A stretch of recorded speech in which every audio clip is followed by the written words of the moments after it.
இன்று நம்முடைய நாடு 79வது சுதந்திர தினத்தை கொண்டாடுகிறது. எனவே அனைவருக்கும் சுதந்திர தின நல்வாழ்த்துக்களை முதலில் நான் தெரிவித்துக் கொள்கிறேன்.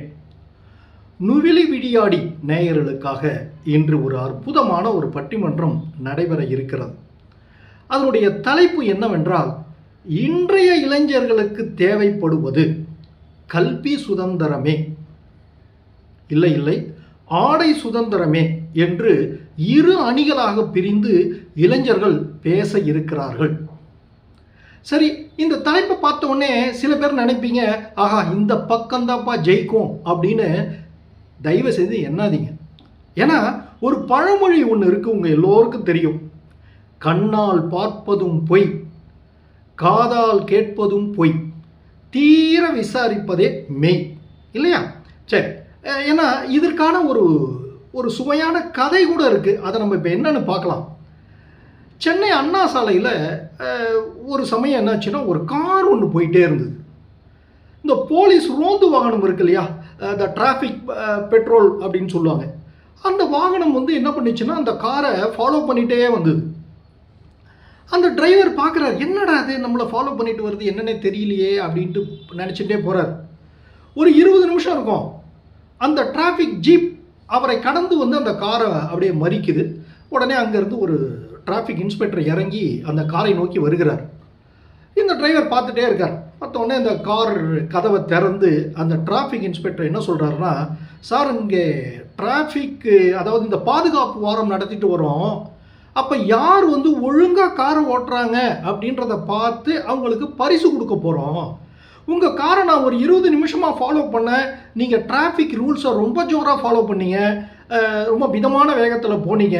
அதனால் உங்களுக்கு நான் பரிசு தர போகிறேன் அப்படின்னு சொல்லிட்டு ஒரு கவரை கொடுத்து, இதில் 10,000 ரூபாய் பரிசு இருக்குது அப்படின்னு அந்த கவரை கொடுத்தார். இதை வாங்கின அந்த டிரைவர் என்ன சொன்னார் தெரியுமா? அப்பாடா, இந்த காசை வச்சு நான் லைசன்ஸ் வாங்கிடுவேன் சார் அப்படின்னு சந்தோஷத்தில் சொன்னார். இதை கேட்ட உடனே அந்த டிராஃபிக் இன்ஸ்பெக்டருக்கு திக்குன்னு தூக்கி போட்டுது. இது பரவாயில்லைங்க, பக்கத்தில் அவங்க அம்மா உட்காந்துருக்காங்க, ரொம்ப வயதான அம்மா. அந்த அம்மாவுக்கு காது கேட்காது, அவங்களுக்கு என்ன நடக்குதுன்னு தெரியல, ஏதோ ப்ராப்ளம்னு தெரிஞ்சு போச்சு. உடனே அவங்க சொன்னாங்க, டேய் நான் அப்பயே சொன்னேன், குடிச்சிட்டு வண்டி ஓட்டாதரா, பிரச்சனை வருண்டான்னு சொன்ன, நீ கேட்கல அப்படின்னு அந்த அம்மா சொன்னாங்க. இதை கேட்ட உடனே டிராஃபிக் இன்ஸ்பெக்டருக்கு கதி கலங்கி போச்சு. இது பரவாயில்ல, பின்னாடி வயதான அவங்க அப்பா உட்காந்துருக்காரு, அவருக்கும் இங்கே என்ன நடக்குதுன்னே காதில் விழல. அவர் பாட்டுட்டு அவர் ஒரு கமெண்ட் அடித்தார். என்ன தெரியுமா? டே நான் அப்பயே சொன்னேன், திருண்ண காரை அண்ணா சாலை பக்கம் ஓட்டாதரா, நிறைய போலீஸ்காரங்க இருப்பாங்கன்னு நான் சொன்னேன், நீ கேட்டியா, நீ இப்போ மாட்டிட்ட பார்த்தியா அப்படின்னாராம். இப்போ அந்த டிராஃபிக் இன்ஸ்பெக்டருக்கு என்ன நடந்திருக்கும்? கரெக்ட், நீங்கள் நினைக்கிறது கரெக்ட், அவர் மயங்கியே விழுந்துட்டார். எதற்காக இதை நான் சொல்கிறேன்னா, இப்படி தாங்க, எதையுமே கண்ணால் பார்ப்பதும் சரி, காதால் கேட்பதும் சரி, அது பிரயோஜனம் இல்லை.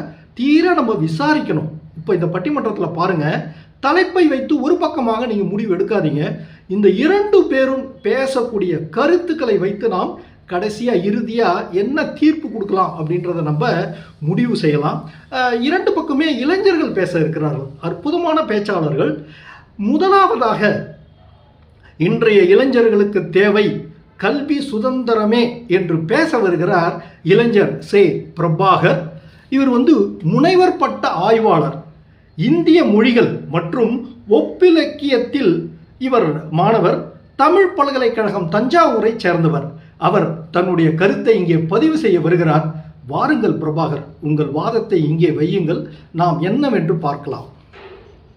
நுவலி விளையாடி நேயர்களுக்கு சுதந்திர தின நல்வாழ்த்துக்கள். ஆடை சுதந்திரமே என்று ஆவலுடன் பேசியிருக்கின்ற எதிரணி அவர்களுக்கும் நடுவர் ஐயா அவர்களுக்கும் வணக்கம். இன்றைய இளைஞர்களுக்கு தேவைப்படுவது கல்வி சுதந்திரமே எனும் தலைப்பில் பேச முன்வந்துள்ளேன். அகர முதல எழுத்தெல்லாம் ஆதிபகவன் முதற்றே உலகு எனும் திருக்குறள் மூலம் பகவானை விட முதன்மையாக கல்வி உள்ளதை நாம் அறிந்ததே. இத்துணை சிறப்பு வாய்ந்த கல்வியினை இன்றைய இளைஞர்கள் சுதந்திரமாக கற்க முடிகிறதா என்றால் அங்கு கேள்விக்குறியாகத்தான் இருக்கிறது. நடுவர் அவர்களே, இன்றைக்கு 10ஆம் வகுப்பு படித்த மாணவர்கள் சுயமாக தங்கள் விருப்ப பாடத்தை தேர்ந்தெடுக்க முடிகிறதா? இந்த கோர்ஸை படித்தால் நன்றாக இருக்கும், அந்த கோர்ஸை படித்தால் நன்றாக இருக்கும் என்று உறவினர்கள் முதல் பெற்றோர்கள் வரை தங்களுடைய விருப்பத்தை திணித்துக் கொண்டுதான் இருக்கிறார்கள். இந்நிலையில் மாணவர்கள் எவ்வாறு சுதந்திரமாக கல்வியை கற்க முடிகிறது நடுவர் அவர்களே?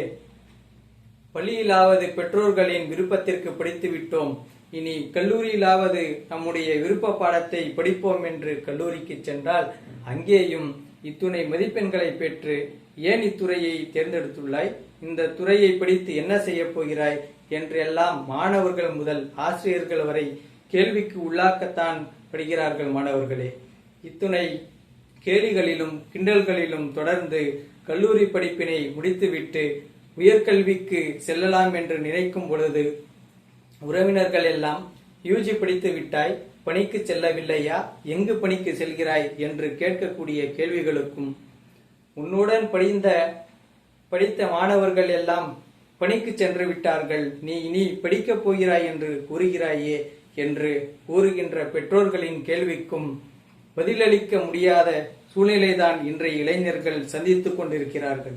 இந்நிலையில் எவ்வாறு மாணவர்கள் சுதந்திரமாக கல்வியை பெற முடியும் நடுவர் அவர்களே? உயர்கல்விக்கு பயின்ற சென்றுவிட்டால் அங்கேயும் கடன்களையும் திருமணம் என்ற பண்பாடையும் சுட்டிக்காட்டி வேலைக்கு உட்படுத்தக்கூடிய நிலைதான் இன்றைய இளைஞர்கள் சந்தித்துக் கொண்டிருக்கிறார்கள். ஆண்களுக்கே இத்துணை இடர்பாடுகள் என்றால் பெண்களுக்கு சொல்லவா வேண்டும்? ஒரு பெண் கல்வி கற்றால் அச்சமுதாயமே உயரடையும் என்று தெரிந்த பெற்றோர்களே 12ஆம் வகுப்பு முடித்தவுடனேயே திருமணம் எனும் சிறைக்குள் அடைப்பதில்தான் கண்ணும் கருத்துமாக இருக்கிறார்கள். இந்நிலையில் போராடி கல்லூரிக்கு சென்றால் கல்லூரியிலும் கல்லூரிக்கு செல்லும் பாதைகளிலும் பாலியல் வன்கொடுமைகள் நடந்து கொண்டுதான் இருக்கின்றன நடுவர் அவர்களே. இத்தகைய இடர்பாடுகளை தவிர்த்து எவ்வாறு சுதந்திரமாக பெண்கள் கல்வி கற்க முடிகிறது நடுவர் அவர்களே?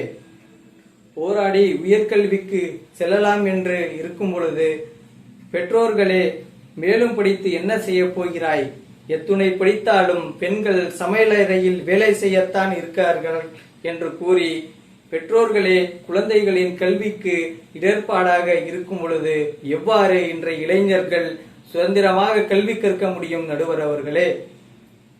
நான் என்னுடைய தோழிக்கு நிகழ்ந்தவற்றை கூற ஆசைப்படுகிறேன். முதுகலை படித்து நெட் எனும் தேசிய தகுதி தேர்வினை தேர்ச்சி அடைந்து முனைவர் பட்டம் பயிலாம் என்று சொல்லும் பொழுது தன்னுடைய பெற்றோர்களே மேலும் படித்தால் காதலித்து ஓடிவிடுவாள் என்ற கருத்தோட்டத்தில் திருமணம் செய்து விட்டார்கள். இத்தகைய குழந்தைகளுக்கு நலனாக இருக்கின்ற பெற்றோர்களே இத்தகைய முடிவுகளை எடுக்கும் பொழுது எவ்வாறு இன்றைய இளைஞர்கள் சுதந்திரமாக கல்வி கற்க முடிகிறது நடுவர் அவர்களே? திருநங்கைகளுக்கு இடஒதுக்கீடு இருப்பினும் கல்விற்கு அவர்கள் அனுமதிக்கப்படுகிறார்களா? போராடி கல்லூரிக்கு சென்றாலும் அங்கும் பாலின பாகுபாடுகள் தான் நடந்து கொண்டிருக்கின்றன. இந்நிலையில் இத்தனை இடர்பாடுகளை தாண்டி கல்வி கற்போம் என்றால் புதிய கல்விக் கொள்கை, புதிய பாடத்திட்டங்கள், புதிய புதிய தகுதி தேர்வுகள் என்று புதிதாக நுழைகின்ற இந்த இடர்பாடுகள் எல்லாம் இன்றைய இளைஞர்களின் கல்விக்கு தடையாக இருக்கின்றன. இவற்றையெல்லாம் தாண்டி சுதந்திர கல்வி எங்கு பெற முடிகிறது நடுவர் அவர்களே? இன்றைக்கு நல்லாடைகளை கிழித்து அணியக்கூடியவும் சுதந்திரம் இருக்கிறது. ஆனால் சுதந்திரமான கல்வியை பெற முடியவில்லை இல்லை என்று கூறி விடைபெறுகிறேன். நன்றி, வணக்கம். பிரபாகர் அவர்கள் சிறப்பாக தன்னுடைய வாதத்தை இங்கே பதிவு செய்தார். அவர் என்ன சொல்றாருன்னா, இந்த காலத்தில் கூட ஒரு டிகிரி முடிச்ச உடனேயே ஒரு வேலையை தேடி நீ செல்ல வேண்டும் அப்படின்னு பெற்றோர்களும் சரி உறவினர்களும் சரி நிர்பந்தப்படுத்துகிறார்கள் அப்படின்னு அவர் சொல்றார். அப்புறம் பெண்களை பார்த்தோம்னா 12ஆம் வகுப்பு முடித்த உடனேயே அவர்களுக்கு திருமண ஏற்பாடுகள் செய்கிறார்கள் அப்படின்னு தன்னுடைய கருத்தை சொல்லியிருக்கிறார்.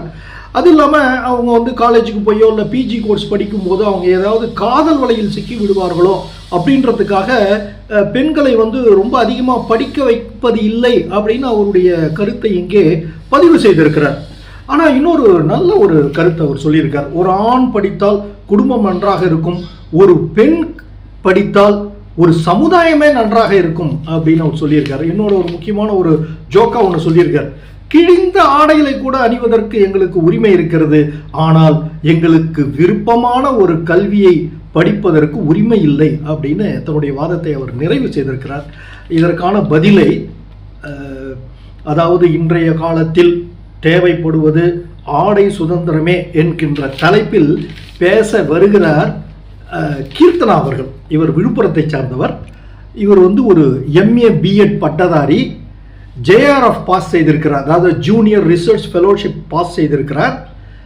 இவர் ஒரு முனைவர் பட்ட ஆய்வை விரைவில் தொடங்க இருக்கிறார். அவர் தன்னுடைய கருத்தை இங்கே பதிவு செய்ய வருகிறார். வாருங்கள் கீர்த்தனா. நிமிர்ந்த நன்னடை, நேர்கொண்ட பார்வையும், நிலத்தில் யாருக்கும் அஞ்சாத நெறிகளும், திமிர்ந்த ஞான செருக்கும் இருப்பதால் செம்மை மாதர் திரும்புவதில்லையாம். நடுவரவர்களுக்கும் எதிர் அணியினருக்கும் நுவலி விளையாடி நேயர்களுக்கும் என்னுடைய பணிவான வணக்கங்கள் மற்றும் சுதந்திர திருநாள் நல்வாழ்த்துக்கள். தலைப்பெண்ணுங்க, இன்றைய இளைஞர்களுக்கு தேவைப்படுவது கல்வி சுதந்திரமா அல்லது ஆடை சுதந்திரமா? நிச்சயமா சொல்வாங்க ஆடை சுதந்திரம் தான்.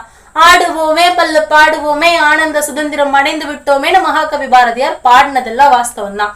நாட்டுக்கு வேணா சுதந்திரம் கிடைச்சிருக்கலாம், ஆனா நாட்டுல இருக்கிற ஒவ்வொரு தனி மனிதனுக்கும் ஆடை சுதந்திரம் கிடைச்சிருக்கான்னு கேட்டா அது நேத்தும் பேசு பொருள் தான், இன்னைக்கும் பேசு பொருள் தான், நாளைக்கு பேசு பொருளா தான் இருக்குமான்றது நடுவர் வழங்கல தீர்ப்புல தாங்க இருக்கு. சரிங்க நடுவர் அவர்களே, என்னுடைய வாதத்தை நான் 4 வழிகள்ல வெளிப்படுத்துறேன். முதல் விஷயம், ஆடை சுதந்திரம் என்றால் என்ன? இரண்டாவது விஷயம், ஏன் தேவைப்படுகிறது ஆடை சுதந்திரம்? மூன்றாவது, ஆடை சுதந்திரம் ஏன் மறுக்கப்படுகிறது? நான்காவது, ஆடை சுதந்திரத்தை அடைவதற்கான தீர்வுகள் அல்லது சாத்தியக்கூறுகள். சரி நடுவர் அவர்களே, ஆடை சுதந்திரம்னா என்னங்க? ஆடை சுதந்திரம்னா எல்லாரும் பெருவாரியா பார்க்கக்கூடிய விஷயம் என்ன அப்படின்னா, அரைகுறை ஆடைகள் அணிந்து கொள்வதும் மேல்நாட்டு கலாச்சாரத்தை அப்படியே நாங்க பின்தொடர்றோம் அப்படின்னு சொல்றதும் தான் நினைச்சிட்டு இருக்காங்க. ஆனா அது அப்படி இல்லை.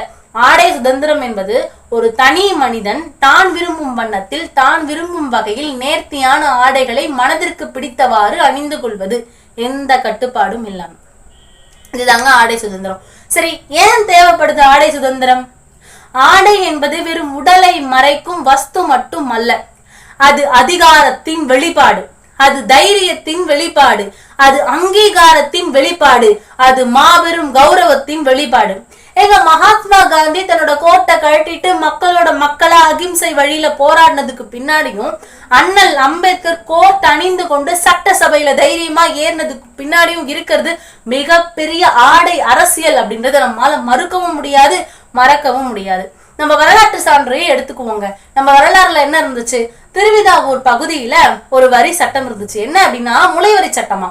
அதாவது முளைகள் பெண் குழந்தைகளுக்கு வளரும் போது அவங்க முளையோடைய அளவுக்கு ஏத்த வகையில அரசாங்கத்துக்கு வரி செலுத்தணும். எதுக்கு? மேலாடை போட்டுக்கிறதுக்கு, இல்லைன்னா மேலாடை போடாம இருக்கணுமாங்க. இது பெண்களுக்கு மட்டும் இல்ல, ஆண்களுக்கும் தலைப்பாகை அணியறதுக்கும் வேட்டி போடுறதுக்கும் சட்டை போடுறதுக்கும் செருப்பு போடுறதுக்கும் கூட வரி இருந்திருக்குங்க. இந்த மாதிரி விஷயங்களை எதிர்க்கிறதுக்கு நங்கேலி போன்ற பெண்கள் என்ன செஞ்சாங்க? தன்னுடைய 2 முளைகளையும் மறுத்து இது இருக்கிறதால தானே நீங்க வரி கேட்கறீங்கன்னு சொல்லி தான் உயிரை விட்டுருக்காங்க. இந்த மாதிரி பேர் தெரியாத பல பேர் நாங்கள் ஆடை அணிந்து கொள்ள வேண்டும், எங்களுக்கு பிடிச்ச மாதிரி நாங்க ஆடை உடுத்தணும் அப்படின்ற ஆடை சுதந்திரத்துக்காக குரல் கொடுத்து இன்றைய நிலைக்கு கொண்டு வந்திருக்காங்க. இன்னைக்கு நம்ம எல்லாருமே ஜாக்கெட் போட்டிருக்கோம்னா, நம்ம எல்லாருமே அனைத்து விதமான புடவை கட்டியிருக்கோம்னா, நம்ம எல்லாருமே செருப்பு போட்டு நடக்கிறோம் அப்படின்னா, ஆண்கள் எல்லாரும் சட்டை போட்டிருக்காங்க அப்படின்னா, இதுக்கு எல்லாத்துக்கும் பின்னாடி இருக்கக்கூடியது ஆடை சுதந்திரத்திற்காக உயிர் தியாகம் செய்த எண்ணற்றவரோட குரல்ங்க. அது நம்மளால மறுக்கவே முடியாது. சரி, ஏன் ஆடை சுதந்திரம் பறிக்கப்படுது, ஏன் மறுக்கப்படுது அப்படின்னா, நம்முடைய நாட்டுல இருக்கக்கூடிய முக்கியமான விஷயம் 2. ஒண்ணு கலாச்சாரத்தின் அடிப்படையில முடிவுகள் எடுக்கிறது, இன்னொன்னு மதத்தின் அடிப்படை. இந்த மதமும் கலாச்சாரமும் இணைந்துதான் பல விஷயங்களை நிர்ணயிக்குது. பெண்கள்லாம் இப்படிப்பட்ட ஆடைகளை தான் உடுத்தணும், ஆண்கள்லாம் இப்படிப்பட்ட ஆடைகளை தான் உடுத்தணும் அப்படின்னு காலங்காலமா சொல்லியிருக்காங்க. இப்போ ஆண் வர்க்கத்தை எடுத்துக்கிட்டோம்னா அவங்க வேட்டி சட்டை போட்டிருந்தாங்க, அதுதான் பாரம்பரிய கலாச்சாரம், எங்களுடைய கலாச்சாரத்தை நாங்கள் தூக்கி நிறுத்துகிறோம் அப்படின்னு பேசுறாங்க. ஆனா எத்தனை ஆண்கள் இன்றளவும் வேட்டி சட்டை அணிந்து தன்னுடைய கலாச்சாரத்தை பாதுகாக்கிறாங்க? கேள்வி கேட்டா பதில் உங்களுக்கே தெரியும். நடுவர் அவர்களே, பெண்கள் மீதுதான் கலாச்சாரமும் மதமும் நாடையை திரித்து கொண்டே இருக்கிறது. இதற்கு ஒரு சான்று நான் சொல்றேன். அதாவது ஆசிரியர் பணி மேற்கொள்ளக்கூடிய இடத்துல ஆண் ஆசிரியர்கள் எல்லாமே ஃபேன் ஷர்ட் போட்டிருக்காங்க. ஆரம்ப காலகட்டத்துல வேட்டி சட்டை போட்டிருப்பாங்க. ஆனா இப்ப ஃபேன் ஷர்ட் போட்டிருக்காங்க. காலத்துக்கு ஏத்த மாதிரி மாறிட்டாங்க. ஆனா பெண் ஆசிரியர்கள் என்னன்னா புடவை தான் கட்டணும் அப்படின்றது திட்டமாவே இருக்கு. பிஎட் காலேஜஸ்ல புடவை கட்டிதான் ட்ரெஸ் கோடுன்னு சொல்றாங்க. அதை எதிர்த்து பெண் ஆசிரியர்கள் போராடி அது சர்ச்சையாகி நீதிமன்றம் வரைக்கும் போயிட்டு நீதிமன்றமே தீர்ப்பு வழங்குது. என்ன அப்படின்னா பெண் ஆசிரியர்களும் நாகரிகமா சுடிதார் முதலியான உடைகளை வந்து அணிந்து கொள்ளலாம் அப்படின்னு சட்டம் போட்டுருச்சு. என்னுடைய கேள்வி என்னன்னா, நடுவர் அவர்களே, எத்தனை பெண் ஆசிரியர்கள் சுடிதார் அணிந்து கொண்டு ஸ்கூலுக்கு போறாங்க? ஸ்கூல்ல ரெசியூம் கொடுக்கும் போதே ஸ்கூலோட ட்ரெஸ் கோட் சாரி அப்படின்னு சொல்லிடுறாங்க. இப்ப அந்த ஆசிரியர் என்ன செய்யணும்? ஒன்னு ரெசியூமை கொடுத்து டீச்சரா அப்பாயிண்ட் ஆகணும், இல்லையா ஆடை சுதந்திரம் தான் முக்கியம் அப்படின்னு சொல்லிட்டு வேலையை விட்டுட்டு வரணும். இப்படிப்பட்ட நிலைகள் தாங்க நடந்துகிட்டு இருக்கு நம்ம சமூகத்துல. முக்கியமா சொல்ற காரணத்தை நான் இங்க எடுத்து வைக்கணும்னு நினைக்கிறேன். ஆடைகள் அரைகுறையாக அணிந்து கொள்வதால் தான் சமூகத்துல நிறைய சீர்கேடுகள் நடக்குதுன்னு சொல்றாங்க. என்னுடைய ஒரு சம்பவத்தை நினைவு கூற நடுவர் அவர்களே, நான் பேருந்துல பயணம் செஞ்சுட்டு இருக்கேன். அப்போ ஒரு பொண்ணு ஷார்ட் ட்ரெஸ் போட்டுட்டு ஏறுறாங்க. அரைகுறை ஆடைனே வச்சுக்கோங்க. ஏறுறாங்க. அவங்கள பார்த்து நம்ம ஆடவர்கள் எல்லாம் என்ன செய்யறாங்க? அவங்க கால் அழகா வர்ணிச்சு தள்ளுறாங்க. இரண்டாவது, ஒரு புடவை கட்டின பெண் ஏறுறாங்க. அந்த பெண்ணுடைய இடை அதுவும் கொஞ்சம் தாங்க தெரியுது. அவங்க பின் பண்ணியிருக்காங்க. அந்த பின் போட்ட கேப்லயும் கொஞ்சம் லைட்டா தெரியுது. அந்த இடைய வர்ணிக்கிறாங்க. மூணாவது, ஒரு பொண்ணு ஹிஜாப் போட்டு ஏறுறாங்கங்க. அந்த பொண்ணோட கண்ணழக வர்ணிக்கிறாங்க. கண்ணையுமாங்க மூடிட்டு போக முடியும்? கேட்டா சொல்றாங்க, முகத்தை எப்போதும் மூடி வைக்காதே எனது நெஞ்சத்தில் பாடுறாங்கங்க. இவங்களெல்லாம் நம்ம என்ன பண்றதுன்னு எனக்கு தெரியல. நிறைவா இப்படி சொல்லி நிறைவு செய்கிறேன் நடுவர் அவர்களே. எதிரணியில அண்ணன் பேசும்போது சொன்னாங்க கல்வி சுதந்திரம் வேணும்னுட்டு. 10வது முடித்த ஒரு மாணவன் வந்து 11ஆம் வகுப்புல தனக்கு பிடிச்ச துறையை தேர்ந்தெடுக்கிறதுல சிக்கலை சந்திக்கிறாங்க அப்படின்னு சொன்னாங்க. நான் ஆசிரியர் துறையில இருக்கிறதால வெளிப்படையா சொல்றேன், நம்மை விடவும் மாணவர்கள் எந்த துறையை தேர்ந்தெடுத்தா சாதிக்க முடியும்ன்ற அந்த எதிர்கால கனவுல தெளிவாகவும் புத்தி கூர்மையோடும் செயல்படுறாங்க. பெற்றவர்களுக்கு தன்னுடைய நிலையை எடுத்து சொல்ற அளவுக்கு திறன் படைத்தவர்களா மாறிட்டாங்க. இன்னைக்கு 195% மாணவர்களுக்கு கல்வி போய் சேர்ந்துருச்சு. கல்வி போகாத பதிகள்லையும் மேம்பாடு செய்யறதுக்கு அரசாங்கம் முயற்சி செஞ்சுட்டு இருக்கு. ஆனா ஆடை சுதந்திரம் என்பது எல்லா துறையில இருக்கக்கூடியவங்களுக்கும் பெண் பிள்ளைகளுக்கும் ஆடவர்களுக்கும் சிரமமாகவே இருக்கிறது. எனவே இன்றைய இளைஞர்களுக்கு தேவைப்படுவது ஆடை சுதந்திரமே என்ற கருத்தினை ஆழமாக பதிவு செய்து நல்லதொரு தீர்ப்பினை வழங்குமாறு நடுவர் அவர்களை வேண்டிக் கொண்டு விடைபெறுகிறேன். நன்றி, வணக்கம். கீர்த்தனா அவர்கள் தன்னுடைய வாதத்தை ரொம்ப ஆழமா இங்க பதிவு செய்திருக்கிறார். 4 கோணங்களில் தன்னுடைய கருத்தை வலியுறுத்தி பேசியிருக்கிறார். பாருங்க, முதல்ல அவர் ரொம்ப ரொம்ப கிளீனா அவங்க சொல்லிட்டாங்க. ஆடை சுதந்திரம் என்பது அரைகுறை ஆடை அணிவதல்ல, நாங்கள் விரும்பும் ஆடையை அணிவது அப்படின்னு தெளிவுபடுத்தியிருக்காங்க. அப்புறம் காந்தி கோட்டை கழற்றியதும் சரி, டாக்டர் அண்ணல் அம்பேத்கர் அவர்கள் கோட்டு சூட்டோட சட்டமன்றம் சென்றதும் சரி, அதுதான் வந்து ஒரு எங்களுடைய ஆடை சுதந்திரம் அப்படின்னு ரொம்ப அழகாக சொல்லியிருக்காங்க. அப்புறம் பொதுவாக தங்களுடைய மனக்குமரலை அவர்கள் வெளியிட்டு இருக்கிறார்கள். என்ன தெரியுமா, ஒரு பாலியல் தொந்தரவு வந்தால் உடனே அந்த பொண்ணு என்ன ட்ரெஸ் போட்டாலோ அப்படின்னு அந்த பெண்ணை தான் குற்றம் சாட்டுகிறார்கள். அதுவும் நன்றாக படித்தவர்கள் தான் குற்றம் சாட்டுகிறார்கள் அப்படின்னு ஒரு குற்றச்சாட்டை இங்கே பதிவு செய்திருக்கிறார்கள். அப்புறம் ஆசிரியர்கள் கூட இப்பொழுது சுடிதார் அணியலாம் அப்படின்ற தன்னுடைய வாதத்தை வைத்திருக்கிறார்கள். அப்புறம் பார்த்தீங்கன்னா திருவாங்கூர் சமஸ்தானத்தில் நடந்த ஒரு நிகழ்வை இங்கே பதிவு செய்திருக்கிறார். நமக்கு அதை கேட்கும் போதே ரொம்ப கஷ்டமாக இருக்கிறது. இதையெல்லாம் ஆடை சுதந்திரத்திற்கு மிகப்பெரிய பிரச்சனையாக இருக்கிறது அப்படின்றத அந்த சரித்திரபூர்வமாக அவர்கள் இங்கே பதிவு செய்திருக்கிறார். அப்புறம் ரொம்ப அழகாக ஒன்று சொன்னாங்க. அந்த பஸ்ஸில் பயணம் செல்லும்போது அரைகுறை ஆடை அணிந்தவர்களையும் சிலர் கிண்டல் செய்கிறார்கள், முழுமையாக ஆடை அணிந்தவர்களையும் தான் கிண்டல் பண்ணுறாங்க. அதனால் ஆடை தான் அதற்கு காரணம் அல்ல, பார்க்கின்ற பார்வைதான் காரணம் அப்படின்னு ஒரு வலுவான கருத்தை இங்கே பதிவு செய்திருக்கிறார்கள். இதற்கெல்லாம் எப்படி எதிர்க்கட்சியினர் பதில் சொல்ல போகிறார்கள்னு எனக்கு தெரியலை. இப்பொழுது இதற்கெல்லாம் பதில் சொல்ல வருகிறார் பேச்சாளர் மகாலட்சுமி அவர்கள். இவர் சென்னை பல்கலைக்கழகத்தில் முதுகலை அறிவியல் கணிதத்துறை மாணவி, ஒரு வளரும் பேச்சாளர். பேச்சு போட்டி, கவிதை, கட்டுரை என்று 3லும் தடம் பதித்து வளர்ந்து வருபவர். மாநிலம் மற்றும் மாவட்ட அளவிலான போட்டிகளில் வெற்றி பெற்றுள்ளார். ஒரு சிறந்த பட்டிமன்ற பேச்சாளர். இவரை பற்றி நிறைய சொல்லிட்டே வரலாம். முத்தமிழ் மாணவர் இயக்கத்தின் மகளிர் அணி துணை ஒருங்கிணைப்பாளர், வேலூர் தமிழ்ச்சங்கம் மற்றும் கனடா தமிழ் பேரவையின் சுற்றுச்சூழல் பாதுகாப்பாளர் விருது பெற்றவர். இவருடைய பங்கேற்ற மேடையில் 100க்கும் மேலாக அவர் தன்னுடைய வாதத்தை கல்விக்காக வைக்க வருகிறார். வாருங்கள் மகாலட்சுமி, நீங்கள் என்ன கூறுகிறீர்கள் என கேட்பதற்கு நாங்கள் மிகவும் ஆவலாக காத்திருக்கிறோம். அன்னை தமிழுக்கும் அவையோருக்கும் வணக்கம். நுவலி விளையாடி நேயர்கள் அனைவருக்கும் இனிய சுதந்திர தின விழா நல்வாழ்த்துக்கள். மதிப்பிற்குரிய நடுவர் அவர்களுக்கும் மரியாதைக்குரிய பேச்சாளர் பெருமக்களுக்கும் வணக்கம். தலைப்பு: இன்றைய காலத்தில் இளைஞர்களுக்கு பெரிதும் தேவைப்படுவது கல்வி சுதந்திரமா அல்லது ஆடை சுதந்திரமா? நடுவர் அவர்களே, நிச்சயம் கல்வி சுதந்திரம் என்றுதான் நான் கூறுவேன். ஏனெனில் கல்வி சுதந்திரம் என்பது கல்வி கற்பதற்கான உரிமை மட்டும் அல்ல. நாம் எதை கற்க வேண்டும் என்பதை விருப்பப்படி தேர்ந்தெடுப்பதற்கான உரிமையும் கல்வி சுதந்திரம்தான். ஒருவர் விரும்பிய பாடத்தினை தேர்ந்தெடுப்பதற்கும் விரும்பாத பாடத்தினை விருப்பமில்லை என்று ஒத்தி வைப்பதற்கும் உரிமை வேண்டும். அத்தகைய சுதந்திரம்தான் இன்றைய காலத்தில் இளைஞர்களுக்கு பெரிதும் தேவை என்று நான் கருதுகிறேன். நான் பாரதியாரினுடைய வரிகள் ஒன்றினை வைத்து என்னுடைய உரையை துவங்க நினைக்கிறேன் ஐயா. என்னவென்றால், பாரதியார் கூறியிருப்பார், கல்வி என்பது இனிப்பாக இருக்க வேண்டுமாம். அதாவது மலைவாழை அல்லவா கல்வி. கல்வியானது மலைவாழையை போல் இனிப்பாக இருக்க வேண்டும், அது திணிப்பாக இருக்கக்கூடாதாம். ஆனால் இன்று பெரும்பாலான மாணவர்களுடைய வாழ்க்கையில் கல்வியானது திணிப்பாகத்தான் இருக்கிறது. ஏனெனில் அவர்கள் விருப்பப்பட்ட துறை ஒன்றாக இருக்கும், ஆனால் அவர்கள் படிக்கின்ற படிப்பு வேறொன்றாக இருக்கும். காரணம், அவர்களுடைய பெற்றோரும் சுற்றத்தாரும் அவர் மீது திணித்த அந்த துறை. ஆக தாங்கள் விருப்பப்பட்டதை தேர்ந்தெடுத்து படிப்பதற்கான சுதந்திரம் இன்றைய காலத்தில் இளைஞர்களுக்கு பெரிதும் தேவை என்றுதான் நான் கூறுகிறேன். நடுவர் அவர்களே, எதிரணியினர் கூறினார்கள், அம்பேத்கர் கோட்டை போட்டு வந்து பேசினதுக்கும் மகாத்மா கோட்டை காட்டிட்டு வந்து பேசினதும் ஆடை புரட்சின்னு. அம்மா, அது ஆடை புரட்சி அல்ல, அது கல்வியின் புரட்சி. அவரவர் கற்ற கல்வி அவர்கள் இருவரையும் இச்சமூகத்தையே மாற்றக்கூடிய ஆயுதங்களாக மாற்றியது. அம்பேத்கரை படிக்க கூடாது என்று அடிமைப்படுத்த எண்ணிய பொழுது, படிப்பது என்னுடைய உரிமை, படிப்பதற்கான அத்தனை சுதந்திரமும் என்னிடம் உண்டு என்று அவர் கல்வியினை கையில் எடுத்தார். மகாத்மாவும் அவ்வாறுதான்.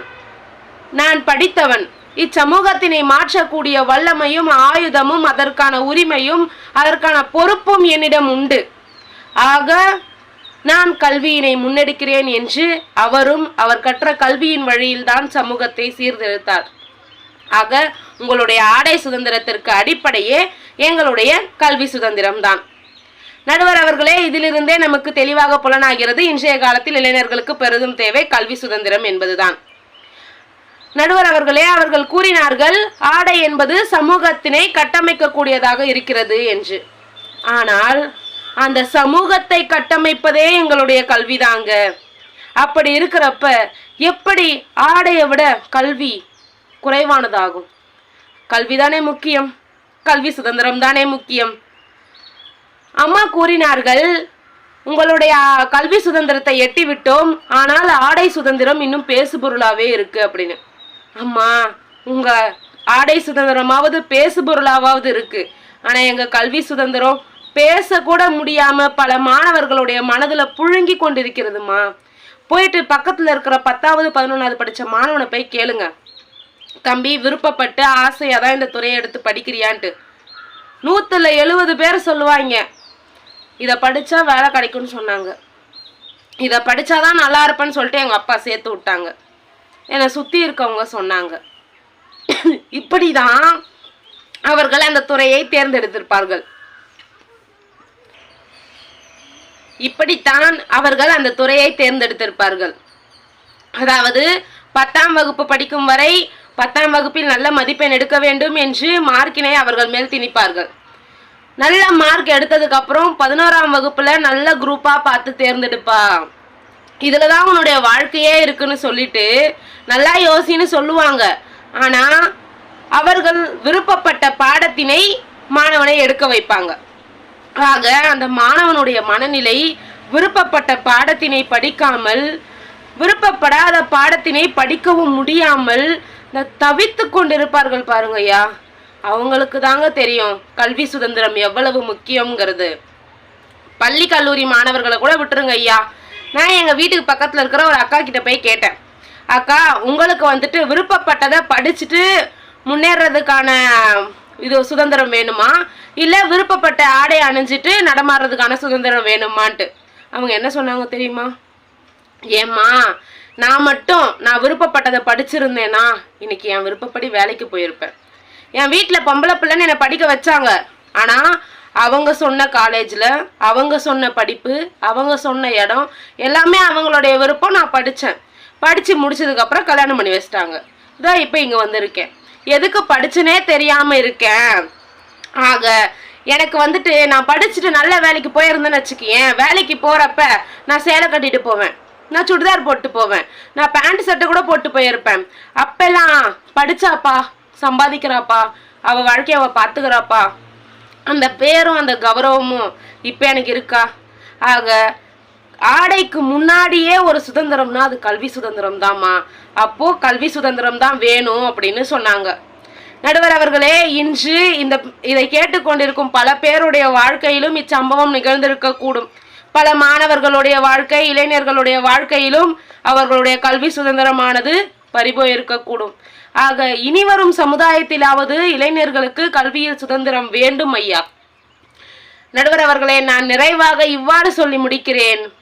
அழகிற்காக அணியும் ஆடைக்கு சுதந்திரம் வேண்டும் என்றே அவர்கள் இவ்வளவு போராடுகிறார்களே, ஒருவனுடைய தலையெழுத்தையே அழகாக்கும் கல்வியில் சுதந்திரம் வேண்டும் என்பது எவ்வளவு முக்கியம். ஆக இன்றைய காலத்தில் இளைஞர்களுக்கு பெரிதும் தேவைப்படுவது கல்வி சுதந்திரமே. வாய்ப்பளித்தமைக்கும் வாய்மொழி கேட்டமைக்கும் நன்றி. ரொம்ப சுவையா ஆரம்பித்த இந்த பட்டிமன்றம் இப்பொழுது அனல் தெறிக்க ஆரம்பிச்சிருச்சு அப்படின்னே சொல்லலாம். மகாலட்சுமி அவர்கள் ரொம்ப தெளிவாக தன்னுடைய கருத்தை இங்கே பதிவு செய்திருக்கிறார்கள். அவர்கள் சொன்னது போல, அதாவது பாரதியார் கூறியது போல, மலை வாழையாக கல்வி இருக்க வேண்டும், அதுவே திணிப்பாக இருக்கக்கூடாது அப்படின்னு அவர்கள் தன்னுடைய கருத்தை பதிவு செய்தார். அப்புறம் பாருங்க, மகாத்மா காந்தி ஆகட்டும், அண்ணல் அம்பேத்கர் ஆகட்டும், அவர்கள் ஆடையை கழற்றியதும் சரி, மிக சிறப்பாக கோட்டு சூட்டு அணிந்ததும் சரி, அது எதனால் ஏற்பட்டது என்றால் கல்வி புரட்சியால் தான் ஏற்பட்டது அப்படின்னு தன்னுடைய வாதத்தை வைத்திருக்கிறார்கள். ரொம்ப அழகா இன்னொரு விஷயத்தை அவங்க பதிவு செய்திருக்கிறார்கள் இந்த மன்றத்திலே. என்னன்னா, அழகிற்காக அணியும் ஆடை சுதந்திரத்தை விட தலையெழுத்தையே மாற்றக்கூடிய கல்வி சுதந்திரம் தான் தேவை அப்படின்னு தன்னுடைய கருத்தை ரொம்ப ஆழமாக பதிவு பண்ணியிருக்கிறார்கள். இதுக்கெல்லாம் எதிர்க்கட்சிக்காரர்கள் பதில் சொல்லித்தான் ஆக வேண்டும். அவர்கள் என்ன கூறுகிறார்கள் என்பதனை கேட்போம். பட்டிமன்றத்தினுடைய இறுதி பேச்சாளராக நெய்வேலி செல்வ பிரியா அவர்கள் பேச இருக்கிறார். இவர் பிஎஸ்சி நர்சிங் 1ஆம் ஆண்டு பயின்று வருகிறார். பள்ளி பருவத்தில் இருந்தே மேடைகளில் பேசி வருகிறார். நுவிலி விழியாடி காணொளி காட்சியில் இவர் பங்கு கொள்ளும் 4வது பட்டிமன்றம் இது. இவர் இப்பொழுது இன்னும் இளைஞர்களுக்கு தேவைப்படுவது ஆடை சுதந்திரமே என்கின்ற தலைப்பில் தன்னுடைய வாதத்தை வைக்க இருக்கிறார். வாருங்கள் செல்வப்பிரியா. ஆறறிவை வளர்க்கும் தமிழ், ஐயமின்றி பொருள் காட்டும் அருந்தமிழே தாய் தமிழ், நயமான பேச்சில் தோன்றும் நற்றமிழே அமுதத்தமிழ், உயிரினும் மேலான நிற்கும் உயர்வை காட்டும் அமுதத்தமிழ் என என் தாய் தமிழ் மொழியை வணங்கி துவங்குகிறேன் எனதுரையை. இந்திய குடிமக்கள் அனைவருக்கும் எனது இனிய சுதந்திர தின நல்வாழ்த்துக்கள். நம்ம எல்லாருக்கும் சுதந்திரமும் சந்தோஷமும் கிடைச்ச இந்த திருநாள்ல நுவலி விளையாடி ஊடகம் மூலியமா உங்க எல்லாரையும் சந்திக்கிறதுல எனக்கு ரொம்ப மகிழ்ச்சிங்க. சரி, தலைப்புக்குள்ள போயிடுவோமா? இதை பத்தி நான் பெருசா எதுவும் பேச வேணாம்னு நினைக்கிறேன். ஏன்னா எனக்கு முன்னாடி பேசின 3 பேரோட பேச்சுல இருந்தே உங்களுக்கு புரிஞ்சிருக்கும் நம்ம பட்டிமன்றத்தோட தலைப்பு என்ன அப்படின்னு சொல்லிட்டு. ஆமாங்க, இன்றைய இளைஞர்களுக்கு அவசியம் தேவைப்படுவது கல்வி சுதந்திரமே, ஆடை சுதந்திரமே. அதுல இன்னைக்கு இல்லைங்க, என்னைக்குமே இளைஞர்களுக்கு அவசியமா இருக்கிறது ஆடை சுதந்திரம் தான் அப்படின்னு நான் அடிச்சு சொல்றேன். எப்படிமா நீ இவ்வளோ உறுதியா சொல்றேன்னு கேக்குறீங்களா? நடுவர் அவர்களே, சுதந்திரம் அப்படின்னா என்ன? தனக்கு பிடிச்ச ஒரு விஷயத்த எந்த தடையும் இல்லாம செய்யணும். தனக்கு பிடிக்காத ஒரு விஷயத்த எந்த தடையும் இல்லாம தவிர்க்கணும். இதுதானுங்க உண்மையான சுதந்திரம் அப்படின்னு சொல்லிட்டு பிரபல பேச்சாளர் பர்வீன் சுல்தான் அவர்களே சொல்லியிருக்காங்க இல்லைங்களா? அப்ப ஆணோ பெண்ணோ தனக்கு பிடிச்ச ஒரு விஷயத்த செய்யணும்பா, பிடிக்காத ஒரு விஷயத்த தூக்கி தூரம் போட்டுடணும். இதுதானே சுதந்திரம். இதுல நமக்கு யாருக்கும் எந்த சந்தேகமும் இல்லைங்களே. எதிரணில இருந்து பிரபாகர் ஒரு விஷயம் சொல்லியிருந்தாரு. இப்ப எல்லாம் மாணவர்கள் 10வது முடிச்சாலே உடனே அப்பா அம்மா ரொம்ப கட்டாயப்படுத்துறாங்களாமே, 11வது இந்த குரூப் தான் எடுக்கணும் அப்படின்னு சொல்லிட்டு. ஆனா இந்த விஷயம் எங்க நடக்குன்னு சத்தியமா எனக்கு புரியல நடுவர் அவர்களே. ஏன்னா இப்ப இருக்கிற அப்பா அம்மா எல்லாம் எப்படி தெரியுமா, என்னோட வாழ்க்கை முடிஞ்சிருச்சு, ஃபியூச்சர்ல எதுக்கு ஸ்கோப் அதிகமா இருக்கும், எதுக்கு வேலை வாய்ப்பு அதிகமா இருக்கும்ன்றது எனக்கு தெரியாது. எனக்கு தெரியாத ஒரு விஷயத்துல நான் ஏன் தப்பான முடிவெடுத்து என் பிள்ளை வாழ்க்கையை வீணாக்கணும்? அவனுக்கு எதுல திறமை இருக்கோ அதுல அவன் ஜெயிச்சுட்டு போறான் அப்படின்னு கல்விக்கான முழு சுதந்திரத்தையும் மாணவர்கள் கையிலே ஒப்படைக்கிற அப்பா அம்மா தாங்க இப்ப இருக்கிறாங்க. அதுக்கப்புறம் என்னமோ சொன்னாரு, ஆசிரியர்கள்லாம் அதிகமான மதிப்பெண் எடுத்துட்டு ஏன்பா இந்த படிப்பை படிக்கிறேன்னு கேக்குறாங்களாமே. எந்த ஆசிரியருங்க இந்த காலத்துல அப்படி கேக்குறாங்க? இவரு சொல்றதை பார்த்தா எனக்கு ரொம்ப ஆச்சரியமா இருக்கு நடுவர் அவர்களே. ஏன்னா இப்ப இருக்கிற ஆசிரியர்களா இருந்தாலும் சரி, பெற்றோரா இருந்தாலும் சரி, உன் கல்வியை பொறுத்த வரைக்கும் உன் இஷ்டம்ப்பா, உனக்கு எது சரின்னு படுதோ, உனக்கு எது பிடிச்சிருக்கோ அதை எடுத்து படிச்சு அதுல ஜெயிச்சுக்கோ அப்படின்ற ஒரே வார்த்தை தான் நடுவர் அவர்களே சொல்றாங்க. இதுல நாங்க எங்க இருந்து போய் எங்கங்க நான் எங்களுக்காக கல்வி சுதந்திரத்தை கொடுங்கன்னு கேட்க முடியுது? ஆனா நடுவர் அவர்களே ஒரு விஷயம் தெளிவா புரிஞ்சுக்கோங்க, இதே சுதந்திரம் நமக்கு ஆடை அணியர்ல கிடைக்குது அப்படின்னு நம்மளால உறுதியா சொல்ல முடியாது இல்லைங்களா? அது ஒரு பெரிய கேள்விக்குறிதானே. ஒரு சின்ன உதாரணம் எடுத்துக்கோங்க நடுவர் அவர்களே. ஒரு குழந்தை எல்கேஜி படிக்கிறதுலேருந்து 12th ஸ்டாண்டர்ட் வரைக்கும் ஸ்கூல்ல கொடுத்த யூனிஃபார்ம் தான் போடணும். அதுலேயே ஒரு மாணவனோட ஏறத்தாழ 17லேருந்து 18 வருஷம் ஓடிடுது. சரி, ஸ்கூல் லைஃப்லாம் முடிஞ்சிருச்சு, அப்புறம் காலேஜ். நமக்கு பிடிச்ச மாதிரி ஒரு நல்ல ட்ரெஸ்ஸாக போட்டு போவோம், நமக்கு பிடிச்ச ஆடைகள்லாம் அப்புறம் டெய்லியும் போட்டு போவோம்னு சந்தோஷமா வெளியே வந்தா அங்கேயும் ஒரு ட்விஸ்ட்டை பாருங்க. இப்பெல்லாம் முக்காவாசி காலேஜ்ல யூனிஃபார்மா தான் நடுவர் அவர்களே இருக்கு. அதுலயும் நம்ம லக்கு யூனிஃபார்ம் இல்லாத காலேஜா கிடைச்சிருச்சுன்னு வச்சுக்கோங்களேன், அதுக்கு ஒரு 1008 ரூல்ஸ் போடுவானுங்க. அதெல்லாம் கேட்குறப்ப இதுக்கு பேசாம நீங்க யூனிஃபார்மே கொடுத்துட்டு போயிடலாமேடா அப்படின்னு தோணும். அதுவும் என்ன மாதிரி மருத்துவத்துறைகள்லாம் போயிட்டீங்கன்னு வச்சுக்கோங்களேன், கடைசி வரைக்கும் யூனிஃபார்மோட தான் நடுவர்களை வாழ்ந்தாகணும். சரி, பள்ளி லைஃப்பும் யூனிஃபார்மோட போயிடுச்சு, கல்லூரியிலையும் யூனிஃபார்மு, வேலையை தான் யூனிஃபார்ம் போட்டு போகிறோம். நடுவில் அங்கங்கே இந்த ஃபங்க்ஷனுக்கு, கல்யாணத்துக்கு, காது குத்துக்கெல்லாம் நமக்கு பிடிச்ச மாதிரியான ஒரு ட்ரெஸ் எடுத்து போட்டு போவோம். என்னடா ட்ரெஸ் எடுக்கலாம்னு யோசிச்சுட்டு இருக்கிறப்ப எங்கிருந்தோ திடீர்னு ஒரு குரல் வரும், அவ்வளோ எல்லாம் நீ ஒன்றும் யோசிக்க வேணாம், உனக்கு ஆல்ரெடி ஒரு ட்ரெஸ் எடுத்து வச்சாச்சு, அதை மட்டும் போட்டு வந்து நின்னா போதும் அப்படின்னு பேரண்ட்ஸ் சொல்லுவாங்க. சரி, இந்த சமூகத்திலேயாச்சும் நமக்கு ஆடைக்கான சுதந்திரத்தை கொடுப்பாங்க அப்படின்னு நினைச்சு வெளியே வந்தா ஒரு பொண்ணு நடுவர்களே ஷால் போடாம ஒரு வீதியில நடந்து போயிட்டான்னு வச்சுக்கோங்களேன், அவளை விட குலை குற்றம் செஞ்சவங்க வேற யாருமே இருக்க முடியாதுன்ற அளவுக்கு அவளை ட்ரீட் பண்ணுவாங்க. அவ என்னமோ பாகிஸ்தான்ல இருந்து தப்பிச்சு வந்த தீவிரவாதி மாதிரி அவளை பாக்குற பார்வையிலே எரிச்சிருவாங்க நம்ம சமூகத்துல இருக்கிறவங்க. அப்போ பள்ளியிலயும் ஆடை சுதந்திரம் கிடையாது, கல்லூரியிலயும் ஆடை சுதந்திரம் கிடையாது, குடும்பத்திலயும் கிடையாது, சமூகத்திலயும் கிடையாது. ஆனா கல்விக்கு யாரும் இப்படி தடை விதிக்கிறது இல்லைங்களா? தனக்கு பிடிச்ச கல்வியை நம்ம எடுத்து படிச்சுக்கலாம். அதுக்கப்புறம் மகாலட்சுமி சிஸ்டர் ஒரு விஷயம் சொல்லியிருந்தாங்க. என்ன சிஸ்டர் சொன்னீங்க நீங்க? ஆடைன்றது அழகுக்காகவா? அவங்க அப்பாவித்தனத்தை நினைச்சா எனக்கு ரொம்ப பரிதாபமா இருக்குங்க. ஆடைன்றது அழகுக்குன்னு யாருங்க சொன்னா உங்களுக்கு? நம்ம உடுத்துற ஆடை தான் நம்ம யாருன்ற அடையாளத்தையே எடுத்து காட்டுது இல்லைங்களா? நடுவர்களே, நீங்க என்னையே எடுத்துக்கோங்களேன். இப்ப நான் வந்துட்டு ஒரு சுடிதார்லாம் போட்டு ஷால்லாம் போட்டு டீசெண்டா வந்துட்டீங்கன்னா நீங்க சொல்லுங்க, பா இந்த பொண்ணை பார்த்தா எவ்வளவு டீசெண்டா இருக்கு அப்படின்னு சொல்லுவீங்க. ஆனா இதுவே நான் ஒரு ஜீனும் டிஷர்ட்டும் போட்டு வந்துட்டேன்னா, சார் இதெல்லாம் பொண்ணா, எப்படி திமிரு பிடிச்ச மாதிரி ட்ரெஸ் பண்ணிட்டு வந்திருக்கு பாரு, அப்படித்தானே நடுவர்களே சொல்லுங்க. ஆடை நான் தேர்ந்தெடுத்ததா இருந்தா மட்டும்தானங்க இந்த உலகத்துக்கு என்னோட உண்மையான முகம் என்னன்னு தெரியும். யாரோ ஒருத்தவங்க தேர்ந்தெடுத்த ஆடையை நான் போட்டு வந்தேன்னா அங்க என் அடையாளமே காணாம போயிடுது இல்லைங்களா நடுவர்களே? ரீசெண்டா ஒரு இன்சிடென்ட் நடந்துச்சுங்க. எனக்கு தெரிஞ்ச ஒரு சிஸ்டருக்கு கல்யாணம். அவங்களுக்கு சாரீனா சுத்தமா பிடிக்காது. ஆனா அவங்க மேரேஜ் அன்னைக்கு சாரீ தான் கட்டணும் அப்படின்னு சொல்லிட்டு அவங்க வீட்டுல ஒரு பெரிய ஆர்கியூமெண்ட்டே நடந்துச்சு. அப்போ அவங்க சொன்ன ஒரு முக்கியமான விஷயம் என்ன தெரியுமாங்க? கல்யாணம்னா புடவை கட்டுறதுதான் தமிழ் கலாச்சாரம், தேவையில்லாம கலாச்சாரத்தை வீணாக்காது அப்படின்னு சொன்னாங்க. அந்த காலத்துல சீதாராமன், சோழர் காலத்துல எல்லாம் புடவை கட்டி கல்யாணம் பண்ணது நீங்க போய் பார்த்தீங்களா என்ன? அதனால நடுவர் அவர்களே, கல்வியிலலாம் அடைய வேண்டிய வளர்ச்சி எப்போவே அடைஞ்சாச்சு, அதை பல காலமா அனுபவிச்சுட்டு கூட இருக்கிறோம்.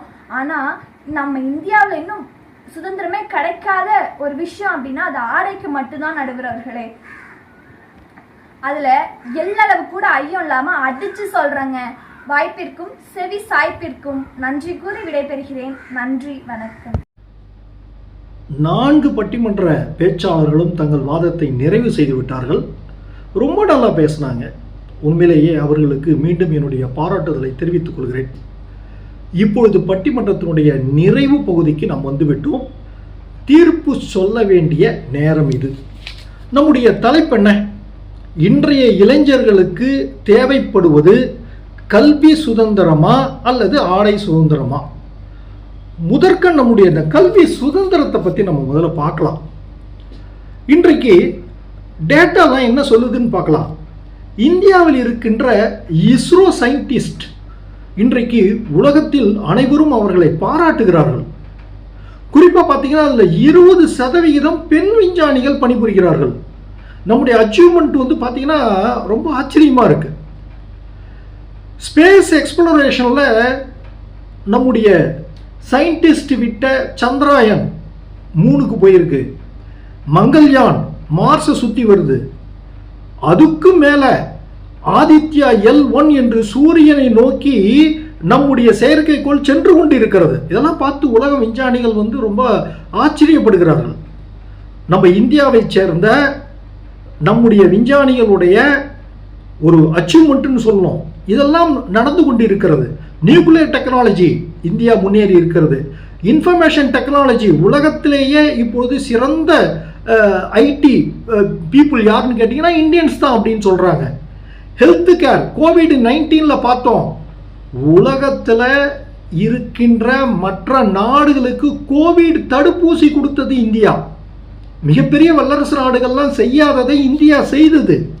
டிஃபென்ஸில் பார்த்தீங்கன்னா நல்ல முன்னேற்றம். அதே போல் உலகத்திலேயே இன்னைக்கு லார்ஜஸ்ட் சயின்டிஃபிக் ஃபோர்ஸ் பார்த்தீங்கன்னா இந்தியன்ஸ் தான்.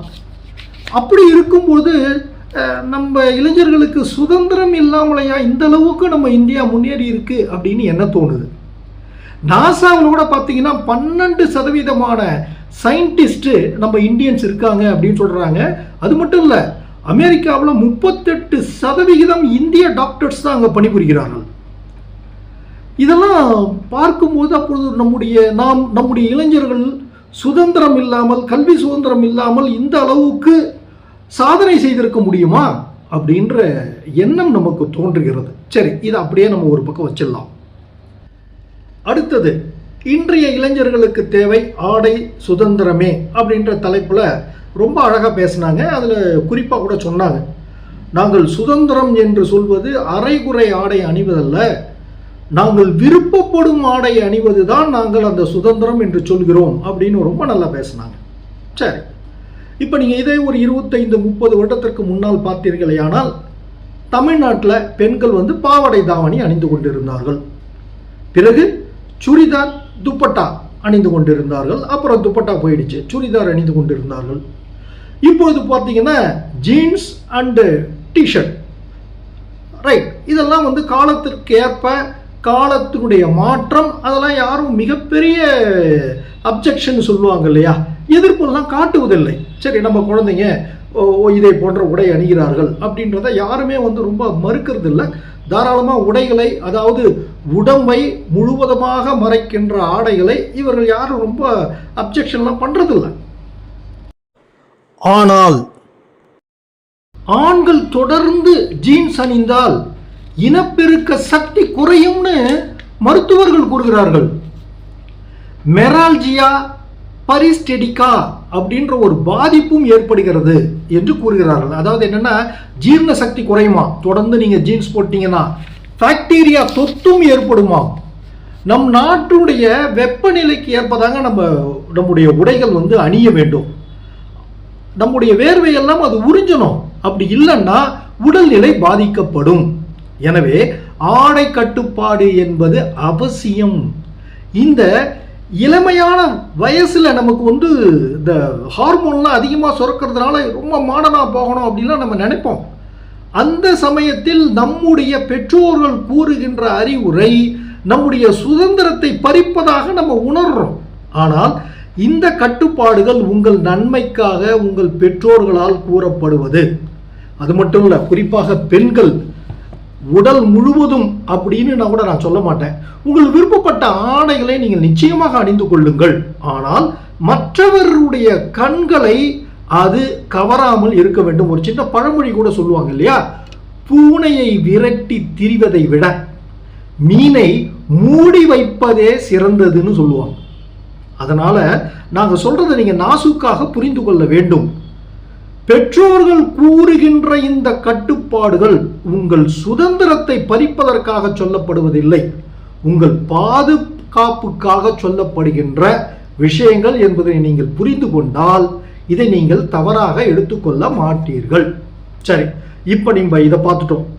கல்விக்கு என்ன, கல்வியில சுதந்திரம் இருக்கிறதா இல்லையா? நம்ம நாடு தான் இவ்வளவு முன்னேறிடுச்சு, அப்படின்னா கல்வியில நம்ம எல்லாத்தையுமே அச்சீவ் பண்ணிட்டோமா? கல்வியில எந்த கட்டுப்பாடும் இல்லையா அப்படின்றத பத்தி இப்பொழுது நம்ம பார்க்கலாம். தீர்ப்பினுடைய முன்பகுதியில் நம்ம பார்த்தோம், இந்தியாவை சேர்ந்த இளைஞர்கள் அமெரிக்காவில் சயின்டிஸ்டாக இருக்காங்க, இந்தியாவில் இருக்கிற இஸ்ரோவில் பெரும் அளவுக்கு பெண் விஞ்ஞானிகள்லாம் இருக்கும்னு பார்த்தோம். அப்படின்னா கல்வியில் அவர்களுக்கு எல்லா சுதந்திரமும் கிடைத்து விட்டதா அப்படின்னா நிச்சயமாக இல்லைன்னு தான் நம்ம சொல்லணும். ஏன்னா இந்தியாவில் ஒரு 5% இல்லை ஒரு 10% பெற்றோர்கள் தான் குழந்தைகள் நாங்கள் இது படிக்கிறோம் அப்படின்னு சொன்னால் ஒற்றுக்கொள்கிறார்கள். ஒரு பெரிய டாக்டர் இருக்கிறாருன்னா அவர் எப்படியாவது தன் மகனை ஒரு டாக்டருக்கு தான் படிக்கணும் அப்படின்னு எண்ணுகிறார். ஒரு வங்கியில் ஒருத்தர் பணிபுரிகிறார், தன் பையனும் வங்கியில் பணிபுரிவதற்காக அவர் விருப்பப்படுகிறார். இல்லை தன்னால் முடியல, இந்த பையன் IAS ஆகணும்னு நினைக்கிறார், ஆனால் அந்த பையனுக்கு ஸ்போர்ட்ஸில் விருப்பம் இருக்கும். ஆனால் பெற்றோர்கள் என்ன சொல்கிறார்கள், இல்லை இல்லை இல்லை நீ ஸ்போர்ட்ஸுக்கெல்லாம் போகாத, பிரயோஜனம் கிடையாது, நீ இதை படி அதை படி என்று வற்புறுத்துகிறார்கள். நான் அந்த ஆடை விஷயத்தில் சொன்னேன், பெற்றோர்கள் சொல்வதை இளைஞர்கள் கேட்க வேண்டும் என்று சொன்னேன். இந்த கல்வி விஷயத்தில் நான் என்ன தெரியுமா வேண்டுகோள் விடுக்கிறேன் பெற்றோர்களுக்கு, இளைஞர்களுக்கு, நம்முடைய குழந்தைகளுக்கு எந்த சப்ஜெக்ட் பிடிக்குதோ அதை படிக்க வையுங்களேன். ஸ்போர்ட்ஸாக கூட இருக்கட்டும், ஹிஸ்ட்ரியாக இருக்கட்டும், ஒன்றுமே உருப்படாதுன்னு நம்ம நினைப்போம். ஆனால் அந்த பையனுக்கு சினிமா துறை, அவன் சொல்லுவான் எனக்கு கேமராமேனாக போகணும், எனக்கு ஒரு திரைக்கதை எழுதுகின்ற ஆற்றல் இருக்கிறது அப்படின்னும் போது நீ உருப்படாமல் போயிடுவேன்னு சொல்லிட்டு பெற்றோர்கள் தயவு செய்து அவர்களை அணை போடாதீர்கள். யாருக்கு என்ன விருப்பம் இருக்கிறதோ அதை நீங்கள் தட்டி கொடுத்தால் அந்த இளைஞன் மிகப்பெரிய சாதனையை செய்வான், அதில் சந்தேகமே இல்லை. எதுக்காக நான் சொல்கிறேன்னா, ஒரு சின்ன உதாரணம் மட்டும் நான் சொல்லிட்டு நான் இந்த என்னுடைய தீர்ப்பை நான் முடிக்கிறேன். 2006 டாக்டர் அப்துல் கலாம் அவர்கள் நம்ம நாட்டினுடைய பிரசிடெண்ட்டாக இருந்த பொழுது நடந்த ஒரு நிகழ்வு சுருக்கமாக சொல்கிறேன். அப்போ ஆந்திராவில் பெரும் புயல், மசூலிப்பட்டினம் அப்படின்ற ஊரை நோக்கி அவர் செல்கிறார். அவர் எங்கே போனாலும் அந்த ஃப்ளட் ரிலீஃப் எல்லாம் கொடுக்குறார். அந்த சமயத்தில் அவர் எங்கே போனாலும் மாணவர்களை அழைத்து பேசுவார். அந்த மாதிரி ஒரு ஸ்கூலில் ஒரு ஃபங்க்ஷன் நடக்குது. அப்போ எல்லா மாணவர்களும் வந்திருக்கிறார்கள். அவர்களோட பேசும்போது மாணவர்களை அழைத்து சொல்கிறார், கேட்குறார், நீங்களாம் என்னவாக மாற விரும்புகிறீர்கள் அப்படின்னு கேட்குறார். ஒருத்தன் டாக்டர்ன்றான், ஒருத்தன் இன்ஜினியர்ன்றான், என்னென்னமோ சொல்கிறான். அப்போ ஒரு பையன் ஏந்திருக்கிறான், I want to become first visually challenge president of இந்தியான்றான். எல்லாரும் சிரிக்கிறாங்க. அப்துல் கலாம் பார்க்குற, ஏன் சிரிக்கிறீங்கன்னு கேட்குறாரு. இல்லைங்க, அந்த பையனுக்கு கண்ணே தெரியாது, ரொம்ப சுமாராக தான் கண்ணு தெரியும், அவன் சும்மா அப்படி அப்படி தடவி தடவி தான் நடந்து வருவான், அது மட்டும் இல்லை அவன் ரொம்ப சுமாராக படிப்பான் அப்படின்றார். மற்ற பசங்க சொல்கிறாங்க. அப்துல் கலாமுக்கு கோபம் வருது, இது மாதிரிலாம் நீங்கள் சிரிக்காதீங்க. ஒரு ஸ்மால் எய்ம் இஸ் கிரைம். ஒரு மாணவன் தான் பிரசிடெண்ட்டாக வரணும்னு சொல்கிறான்னா அவனை பாராட்டணும், உடனே அவனை கூப்பிட்டு அவனை அப்ரிஷியேட் பண்ணுறாரு. வெரி குட் கண்ணா, நீ உன்னுடைய குறிக்கோளை நோக்கி நீ சென்று கொண்டிரு அப்படின்னு சொல்கிறாரு. அப்போ என்ன சொல்கிறான், நீ என்னப்பா, நீ என்ன கொஞ்சம் சுமாராக படிக்கிறேன்னு எல்லாம் சொல்கிறாங்களே, என்ன விஷயம்னு அப்துல் கலாம் கேட்குறாரு. அப்போ அவன் சொல்கிறான், சார் எனக்கு கண்ணு சரியாக தெரியல, என்னால் புத்தகங்களை படிக்க முடியல, ரொம்ப பாதி பார்வை தான் இருக்குன்னும் போது சொன்னல தானே அவனுடைய டீச்சர் பக்கத்தில் நிற்கிறாங்க. அவங்க சொல்கிறாங்க, சார் எனக்கு பிரெயர்லி லாங்குவேஜ் தெரியும், இந்த பையனால் சரியாக புக்கு படிக்க முடியல, நான் இந்த லெசன் எல்லாம் நான் பிரெயர்லி லாங்குவேஜில் மாற்றி அவனுக்கு நான் சொல்லித்தரேன்றாங்க. அப்துல் கலாமுக்கு ஒரே சந்தோஷம், பாராட்டுகிறார். அதே போல் அந்த சொன்னலதா டீச்சர் பிரெயர்லி லாங்குவேஜை இந்த மாணவனுக்கு சொல்லி கொடுத்து அவன் 10th 90% மார்க் எடுக்கிறான். அதுக்கப்புறம் பார்த்தீங்கன்னா இன்டர்மீடியட்னு சொல்லுவாங்க நம்ம +1 +2 ஆந்திராவில். அதை அவன் படிப்பதற்கு முயற்சிக்கிறான், அவனுக்கு சீட்டு கொடுக்க மாட்டேன்றாங்க. நினச்சி பாருங்க, கல்விக்கு எவ்வளவு தடை வருகிறது பாருங்க. ஒரு விஷுவலி சேலஞ்சு ஒரு மாணவன் கல்வி கற்க விருப்பப்படுகிறான், அவனுக்கு அனுமதி மறுக்கப்படுகிறது. உடனே அப்துல் கலாமுக்கு அவன் கடிதம் எழுதுகிறான். உடனே ஒரு ஐடியா கொடுக்குறாரு, நீ கோர்ட்டுக்கு போ அப்படின்னு. அப்புறம் அவங்க கோர்ட்டுக்கு போய் பர்மிஷன் வாங்கிறாங்க, உன்னுடைய ஓன் ரிஸ்க்குன்னு சொல்கிறாங்க. அதுக்கப்புறம் அந்த சயின்ஸ் சப்ஜெக்ட் எல்லாம் அந்த சொர்ணலதா டீச்சர் திரும்பி பிரெயர்லி லாங்குவேஜில் சொல்லி கொடுத்து +2ல் அவன் அதிக மதிப்பெண் பெற்று வெற்றி பெறுகிறான். அப்புறம் பாருங்க, இந்தியாவில் இருக்கிற பிலானி இன்ஸ்டிடியூட்டில் போய் ஜாயின் பண்ணுறதுக்கு முயற்சிக்கிறான். கண்ணு தெரியாதுன்னு அவருக்கு சீட்டு மறுக்கப்படுகிறது. ஆனால் அதே மாணவன் அமெரிக்காவில் இருக்கிற 4 யூனிவர்சிட்டிக்கு அப்ளிகேஷன் போடுறான். அதில் MIT மாசாசூசெட்ஸில் அவனுக்கு சீட்டு கிடைக்குது. அங்கே போய் படிக்கிறான். படித்து இந்தியாவுக்கு திரும்பி வருகிறான். நல்ல மார்க்கு. கிரிக்கெட் விளையாடுவான், பார்வையற்றவர்கள் விளையாடுகின்ற கிரிக்கெட், செஸ் விளையாடுவார். இந்த ஸ்ரீகாந்த் போலான்னு அவருக்கு பேர். மீண்டும் இந்தியாவிற்கு வருகிறார். போலண்ட் இண்டஸ்ட்ரின்னு ஒன்று ஆரம்பித்தார். இந்த ஆந்திராவில் பார்த்தீங்கன்னா ஒரு 5 இடத்துல. இன்றைக்கு அந்த கம்பெனி மிகச்சிறந்து விளங்குகிறது. நான் ரொம்ப சுருக்கமாக சொல்கிறேன், இன்னும் அதை ரொம்ப அதிகமாக சொல்லலாம். அவரை பற்றி ஒரு திரைப்படம் கூட வந்திருக்கிறது சமீபத்தில். அப்போ கல்வி படிக்கணும்னு நினைக்கிற ஒரு மாணவனுக்கு எவ்வளவு ஒரு தடைக்கற்கள் வந்திருக்கு பாருங்க. ஸோ அந்த தடைகள் எல்லாம் நிச்சயமாக நீங்க வேண்டும். அது இன்னைக்கு இருக்கு, இந்த நூற்றாண்டில் இருக்கு, ஏன் இந்த ஒரு 10 வருஷத்துக்கு முன்னாடி கூட இருக்கு. ஆக இன்றைய இளைஞர்களுக்கு தேவைப்படுவது கல்வி சுதந்திரமே. அதற்கு குறிப்பாக தடையாக இருப்பது பெற்றோர்கள் தான். காரணம், அவர்களுடைய ஒரு பயம், நம்முடைய பையனுக்கு வேலை கிடைக்காம போயிடணும், ஃபியூச்சர் இல்லாமல் போயிடுமோன்னு பயப்படுகிறார்கள். அந்த பயத்தை பெற்றோர்கள் தயவு செய்து கைவிட வேண்டும். ஒரு மாணவனுக்கு என்ன விருப்பம் இருக்கு, ஸ்போர்ட்ஸ்னா ஸ்போர்ட்ஸு, ஸ்விம்மிங் போகட்டும். நீங்கள் எப்படி உங்கள் மகனை நீங்கள் ஆதரியுங்கள், அவன் நிச்சயமாக சாதிப்பான் அப்படின்றத ஸ்ரீகாந்த் போலாவுடைய வாழ்க்கையில் இருந்தும் நாம் தெரிந்து கொள்ளலாம் என்று கூறி, இந்த அருமையான பட்டிமன்றத்தை நடத்துவதற்கு எனக்கு வாய்ப்பளித்தவர்களுக்கு, நுழி விளையாடி அந்த காணொளி காட்சி நிறுவனருக்கு, என்னுடைய சாய்சுதா மேடம் அவர்களுக்கு என்னுடைய நன்றியை தெரிவித்துக் கொண்டு, இந்த அற்புதமான நிகழ்வை அனைவரும் கேட்ட அனைவருக்கும் என்னுடைய நன்றியை தெரிவித்துக் கொண்டு உங்களிடம் விடைபெறுகிறேன். நன்றி, வணக்கம், ஜெய்ஹிந்த்.